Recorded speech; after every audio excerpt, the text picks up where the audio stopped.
జై శ్రీమన్నారాయణ. శ్రీమతే రామానుజాయ నమః.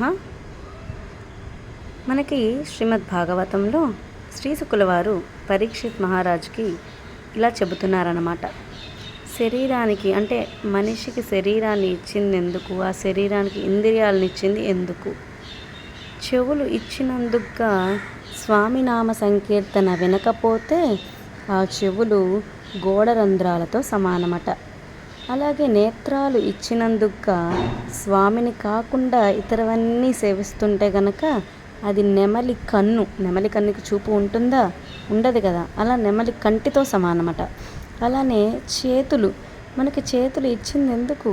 స్వామికి పుష్పార్చన, తిరువారాధన అవి చేయడానికి. అవి చేయకపోతే శవం చేతులతో సమానమట. అలాగే మనకి పాదాలు అంటే కాళ్ళు ఎటు వెళ్తున్నాయి? మన కాళ్ళు ఎటు వెళ్ళాలి? వెళ్ళాల్సింది స్వామి ఎక్కడుంటే అక్కడికి, స్వామి సన్నిధి వైపు వెళ్ళాలి. అలా వెళ్ళలేదనుకోండి, చెట్టు వేర్లతో సమానమంట. చెట్టు వేర్లు కదలగలవా? అలా చెట్టు వేర్లతో సమానమట. నోరు ఇచ్చినందుకుగా అసలైనది ఇదన్నమాట.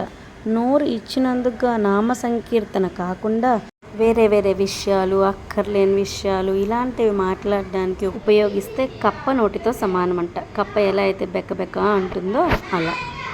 అందుకుగా ఇక నుండి మనకి స్వామి ఇచ్చిన ఇంద్రియాల్ని స్వామి శ్రీమన్నారాయణుడు కోసమే వాడడానికి ఉపయోగిద్దామా?